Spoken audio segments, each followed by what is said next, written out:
안녕하십니까. 크레도입니다. 오늘은 손절에 대한 이야기를 하려고 합니다. 단타 매매를 하면서 가장 많이 후회하고 다짐을 하는 것은 아마도 손절에 대한 것일 거라 봅니다. 시장을 예측하거나 손절을 잘 못하는 상황들을 알아보겠습니다. 1. 시황 분석.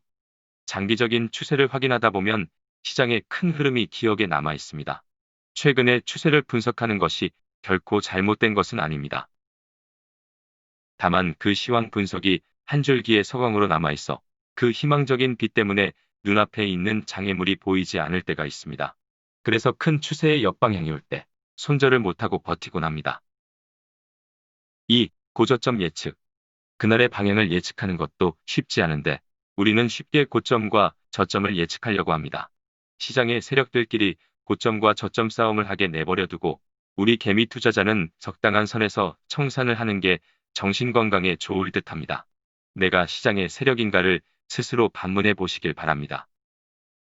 3. 보조지표. 보조지표는 내가 뒤를 보고 달리는 것과 비슷합니다.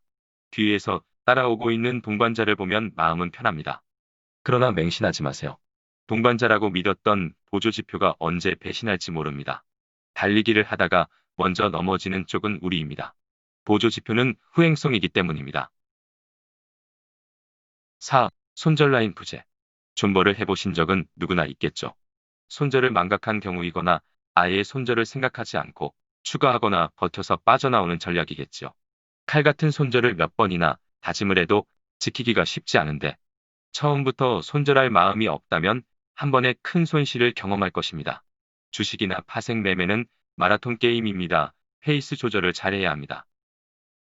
5. 감당하기 힘든 물량. 처음부터 많은 물량을 진입했거나 아니면 물타기를 하다 보니 물량이 과한 경우가 생기면 평정심을 잃어버립니다. 욕심이 과하면 멘탈이 지배를 당합니다. 손실 금액이 자기 그릇을 초과하면 그때부터는 자포자기하고 방치합니다. 수익을 상상하면서 기도 매매를 합니다. 6. 박스권에서 엇박자. 한 번씩 횡보장을 만나게 됩니다.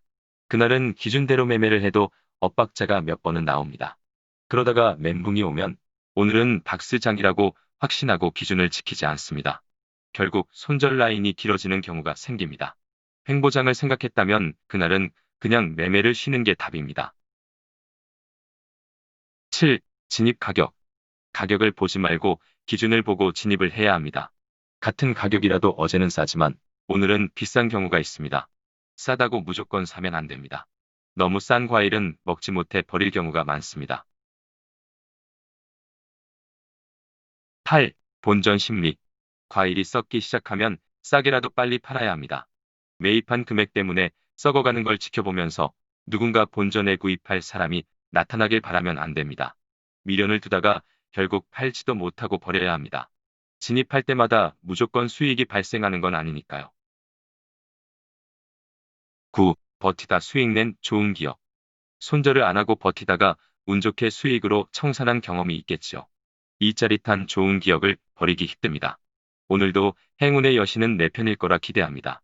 9번의 행운보다 한 번의 불행이 너무 힘들어질 수 있습니다. 10. 손절 후 본전원 나쁜 기업. 기준에 의해 손절을 했는데도 본전이나 수익으로 돌아오는 경우가 있습니다. 정말 아쉬운 순간입니다.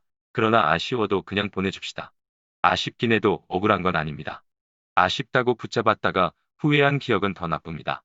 아쉬운 경우가 너무 많이 발생한다면 기준을 바꾸는 게 맞겠죠. 11.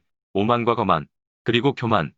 매매가 어느 정도 잘 되어가면 나타나는 현상입니다. 스스로 생각한 대로 결과가 나타날 것이라는 확신이 생깁니다. 그래서 물량도 늘리고 기준을 소홀하게 생각합니다. 그동안의 슬럼프보다 훨씬 큰 불행을 맞이할 수 있습니다. 최후가 될 수도 있습니다.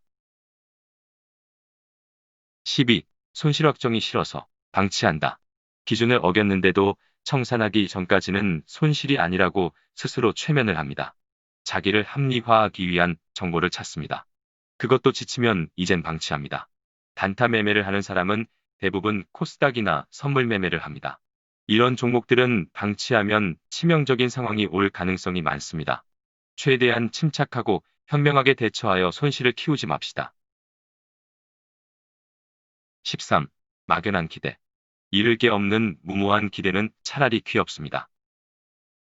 누구나 손절은 중요하다고 생각합니다. 시장은 내 뜻대로 움직이지 않는다는 것을 인정하기 때문입니다. 손절은 두려운 존재가 아닙니다. 스스로 인정한 것을 무시하는 나 자신이 더 두려운 상황입니다. 잘 지는 것은 살아남기 위함입니다.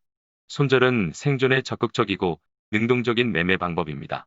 손절은 리스크 관리이며 리스크 관리의 목표는 생존입니다. 자동차에 브레이크가 없으면 속도를 낼 수 없습니다. 욕심과 희망 고문으로 브레이크를 밟지 않는다면 그것은 안전 불감증입니다. 그러면 손절 관리의 방법은 어떤 것들이 있을까요? 진입 후의 손절을 생각하지 말고 진입하기 전에 손절 라인을 먼저 정해봅니다. 아니면 손절을 진입과 동시에 예약 주문을 하는 방법도 있겠습니다. 또는 전환 신호를 개발하여 방향이 전환되었다는 신호가 발생하면 손절이나 스위칭하는 방법도 있습니다. 위의 방법들을 조합해서 사용하는 것도 가능합니다. 장기적으로 수익이 발생하기 위한 첫걸음은 뇌동 매매를 하거나 손절을 방치하는 것들의 나쁜 습관들을 하나씩 지워나가면서 매매 일지를 쓰는 것입니다. 그렇게 하다 보면 자연히 수익으로 전환될 것입니다. 크레도였습니다. 감사합니다.